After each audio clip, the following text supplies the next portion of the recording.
Joining us now is Jim Keady, congressional candidate for New Jersey's 4th District. Thank you so much for joining us, Jim. Thanks for having me, Ann. I'm happy to be here.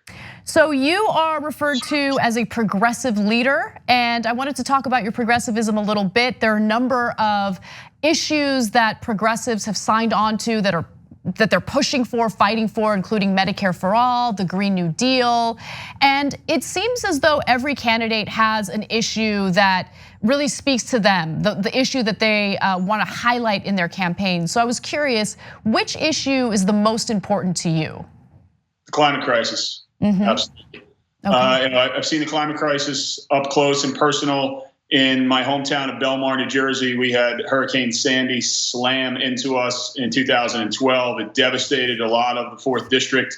I also was down in Puerto Rico after Maria. I did 2 humanitarian deployments down there to help out in the aftermath of that. Most recently, I did 2 deployments with a group called the Humanitarian Aid and Rescue Project down in the Bahamas in the immediate aftermath after Dorian. I have been on you're showing photos there of me working on the front lines of the Syrian refugee crisis. And, as we're seeing these climate crisis emergencies emerge in a much greater way and with greater consistency and intensity, we're starting to see climate refugees happen all over the world. And we have an entire continent that's on fire right now in Australia.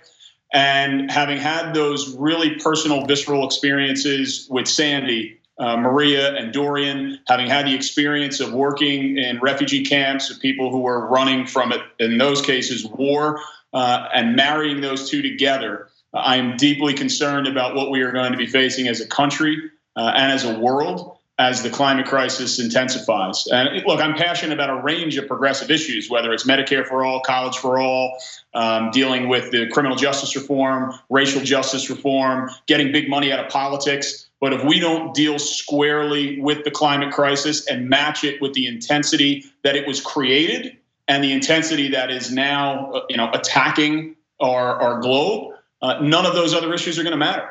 Right, I mean, climate is really connected to all of the other issues that progressives are discussing right now. I mean, you can't discuss Medicare for all or healthcare without discussing how the environment contributes to illnesses that people are suffering right now. You can't talk about immigration without discussing how climate change is leading to climate refugees.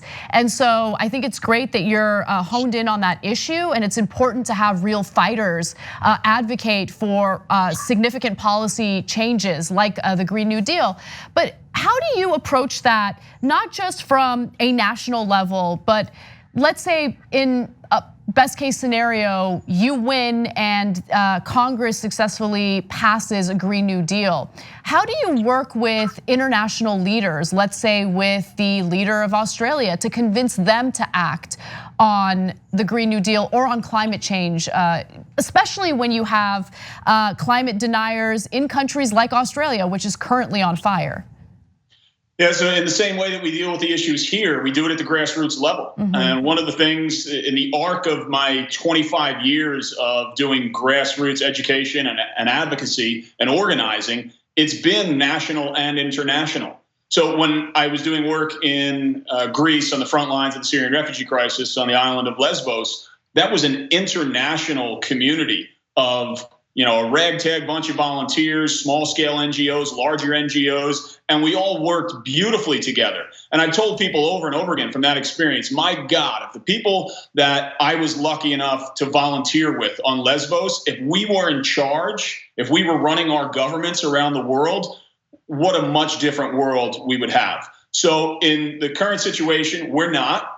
People like myself are running to get into positions of power, and there are people, friends of mine, who are running in different countries around the world to get into positions of power.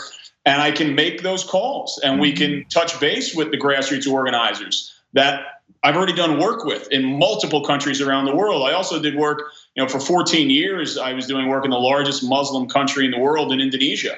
Indonesia is the 4th most populous country in the world. Most people can't point to it on a map. And given those 2 things, that it's the largest Muslim country, it's the 4th largest country in terms of population, makes it incredibly important strategically. It's also one of the leaders in terms of pollution, particularly the plastic issue that we are seeing that is just devastating our coastlines. We had a Pacific garbage patch.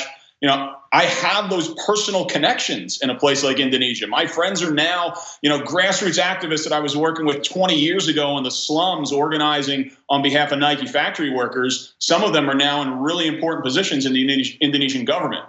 So the work that I've done over the last 25 years of my life in terms of education, grassroots organizing, advocacy will be brought to bear if I have the pleasure of serving the people of the 4th District in the United States Congress. So since we're talking about taking action on an international level, I'm curious how you would handle other foreign policy related matters. Iran has been in the news. Donald Trump has escalated tensions with Iran. And it would be a dream of mine to have progressives representing us to mitigate some of the damage that Donald Trump has done. So let's say you get elected into Congress. How would you handle these types of foreign policy matters differently?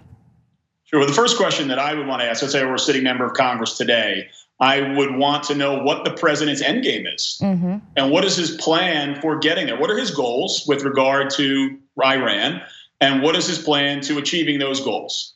And there may be some that I might agree with. I'm certain there would be others that I would not agree with. And if it included us going to war with Iran, then we would have to organize and mobilize the grassroots base here in the United States to push back against that disastrous policy. I think that the fundamental questions that we have to be asking about people that want to serve in office: what is their orientation before they got to office? What are they grounded in? What are things that they've stood for?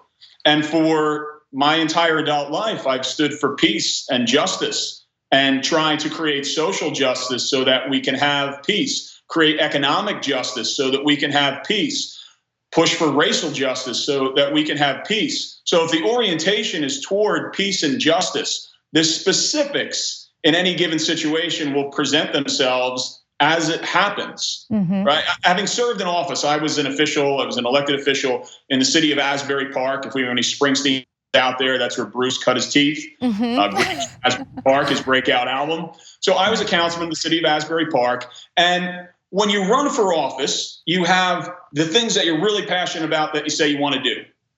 When you get into office, that takes up about a third of your time fighting for those things. The other third is dealing with whatever the messes were that you inherited stepping into the office. And the next third is what happened one day. Well, there's the fundraising issue. I think part of the problem with members of Congress today is that they spend a great deal of time fundraising. And I apologize for interrupting you, but just a quick side note. How are you raising funds for your campaign? Totally grassroots. We just announced our fundraising numbers. I just got started a couple weeks ago. So we're going to have to build as we're moving forward without doing any fundraising events, with doing very minimal call time, just tapping into the grassroots base of supporters that we already had. We raised about $24,000 in a few weeks when I launched just in the middle of the fourth quarter. And we'll continue to do it that way. Grassroots, our focus is more on using that money that we have that we've brought in and maximizing it with a very simple campaign strategy. It's about knocking on doors. We've got a simple flyer with a clear progressive Democratic message, and we are hitting the doors of every voter in the district. We got to get through our primary first. Now, I want to come back to that point you made about campaign finance. You're right. 33% of a sitting member of Congress's day, they work about 12-hour days, is spent going into the respective headquarters on either side of the aisle and dialing for dollars back home to the district.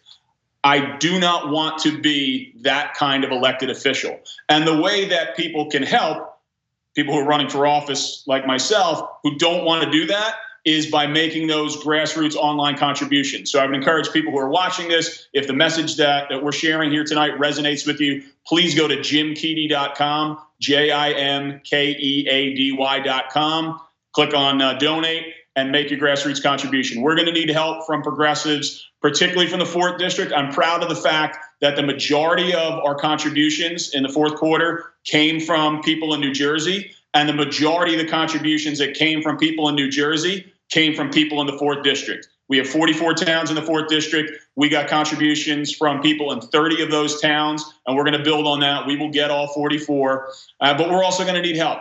We need progressives that can help target districts like ours, because we know the DCCC is not going to target a campaign like ours. We don't want them to. We know that big money donors aren't coming. We don't want them to. Our campaign doesn't have a super PAC, would never do it, don't want it. So the way that we do this is through people power. And that's with those grassroots contributions. And that's with people in the district and around the district who share our vision and our ideals and our strategy to put on a good pair of walking shoes. And we're going to go out and knock on doors nonstop until we win the primary, and then take that same vision and strategy into the general election in November. That's wonderful. Jim, I really appreciate you taking the time to talk about the issues with us. There were so many other issues that unfortunately we didn't have time to get to. So I do encourage all of you watching to check out his website, jimkeady.com, as he mentioned earlier. There's the graphic. And you can also volunteer by going to jimkeady.com /# fourth, meaning the 4th district. Again, thank you, Jim. All the power to you. Keep fighting, and I hope you make it. We need more representatives who are people powered as opposed to corporate powered. Amen. Thank you very much. Thanks for having me on. 2 easy ways to follow the Young Turks. One is hit the subscribe button down below. Then you're a TYT subscriber. And second is ring the bell. And when you do that on YouTube, you're notified of our videos.